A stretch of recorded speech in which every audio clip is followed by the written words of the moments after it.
manquait plus que le GLK à Mercedes pour concurrencer le BMW X3 et l'Audi Q5. Il arrive un peu tard, c'est vrai, mais face à la conjoncture actuelle, ce sont surtout les SUV compacts qui ont du succès.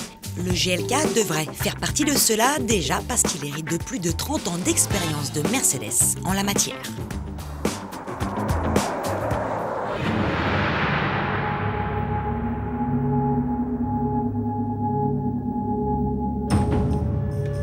Question design, c'est une affaire de goût. Original, décalé, percutant, ce sont les mots de Mercedes qui au final lui sied bien. Il ressemble un peu à un mini GL. Il saura séduire, c'est certain, mais déplaire aussi. Au sein de l'équipe de Maxi Test, on avoue préférer l'allure trapue du BMW X3 ou le style traditionnel de l'Audi Q5.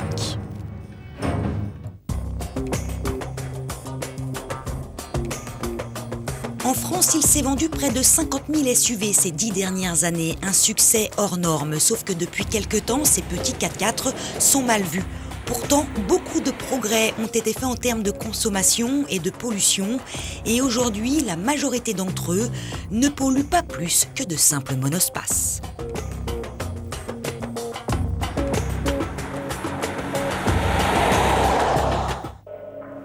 Concernant son habitacle, le GLK est bien noté.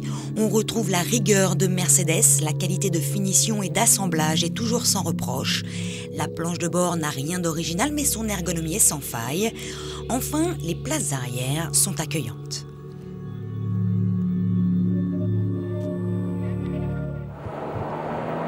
Jusqu'ici, le Mercedes GLK n'a que des bons points. Cependant, pour son lancement, seuls 3 V6 sont disponibles, un diesel et 2 essences. Il faudra patienter jusqu'à 2009 pour voir un 4 cylindres diesel et aucune petite motorisation essence n'est prévue. Cela étant, sa tenue de route, elle est exemplaire, sécurisant.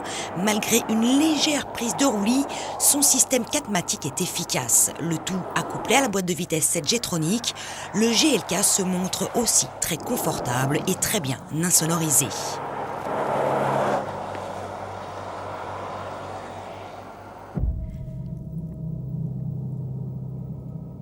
De plus, il n'y a pas que sur la route qu'il est doué, dans les chemins aussi, il ne crapahute pas comme un GL, mais presque comme un Land Rover Freelander, et la comparaison est flatteuse.